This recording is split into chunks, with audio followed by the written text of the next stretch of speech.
अब इतने interesting product के बारे में समझने के बाद शायद सबसे इम्पोर्टेंट कड़ी ये भी होती है कि इसकी फूड कॉस्ट क्या पड़ने वाली है।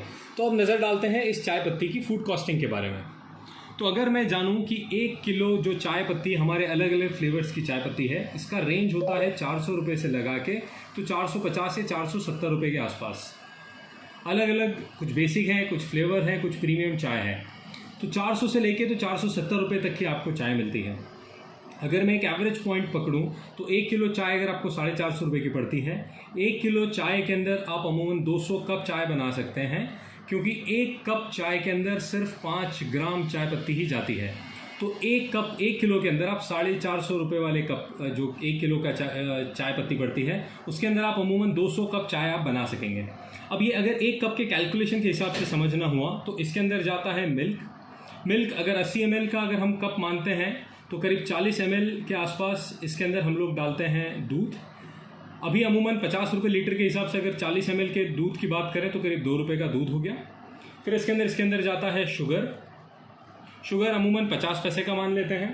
फिर उसके बाद जाता है वाटर यानी पानी। फिर उसके बाद इसको बॉईल करने का कॉस्टिंग आता है, तो कॉस्टिंग हम मान लेते हैं 50 पैसे के आसपास। फिर इसमें जाता है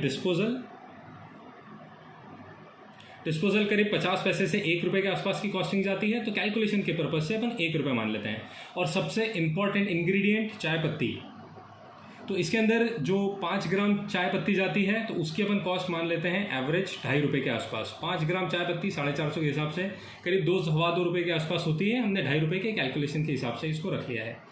तो 2 रुपये का दूध, 50 पैसे की शक्कर, 50 पैसे का बॉइलिंग, 1 रुपये का डिस्पोजल और 2.5 रुपये की चाय, तो करीब 2.5 और 3 और 3.5, 4.5 और 6.5, यानी 1 कप चाय आपको 6.5 रुपये के नेट में पड़ती है। यानी 1 कप चाय अगर आप हमारे फॉर्मूले, हमारी रेसिपी के हिसाब से आप बनाएंगे तो आपको 6.5 रुपये की पड़ती है। अगर मैं सिर्फ 1 किलो चाय का कैलकुलेशन करूं जिसके अंदर करीब हम 200 कप चाय बना सकते हैं, तो आपकी लैंडिंग कॉस्ट हुई इन 200 कप को बनाने की 6.5 रुपये के हिसाब से करीब 1300 रुपये। और चूंकि ये प्रीमियम रेंज की चाय है तो आपको इसको सेलिंग कॉस्ट करीब मैं समझता हूँ 30 रुपये के आसपास आपको मिनिमम रखना चाहिए। कई जगहों पे 25 भी रख सकते हैं अगर हम 30 रुपये के एवरेज प्राइस पॉइंट से भी बात करें, क्योंकि कुछ हो सकता है कुछ प्रीमियम चाय हो, कुछ नॉट सो प्रीमियम चाय हो और कुछ बेसिक चाय हो। तो अगर हम एक एवरेज के लिए 30 रुपये पर कप के हिसाब से भी मानते हैं 200 कप चाय का, तो करीब हमने जो हमारा रेवेन्यू करा वो 6,000 रुपये का रेवेन्यू करा सिर्फ 200 कप चाय बेच के।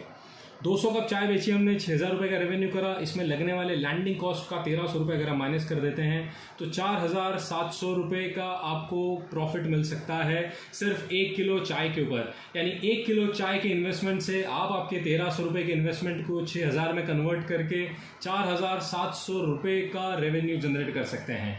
इस पूरे बिजनेस मॉडल के अंदर हमने सारे के सारे पॉइंट्स कवर कर लिए हैं। अब सिर्फ देखना यह है कि आप नंबर ऑफ कप बेचते चले जाएं, आपका सेल बढ़ता चला जाएगा और रेवेन्यूज एक दिन छप्पर फाड़ के बाहर निकल जाएगा। तो ये कमाल है इंटरेस्टिंग चाय, इंटरेस्टिंग प्रोडक्ट, स्टैंडर्डाइज्ड प्रोडक्ट के थ्रू इंटरेस्टिंग चाय बनाने का।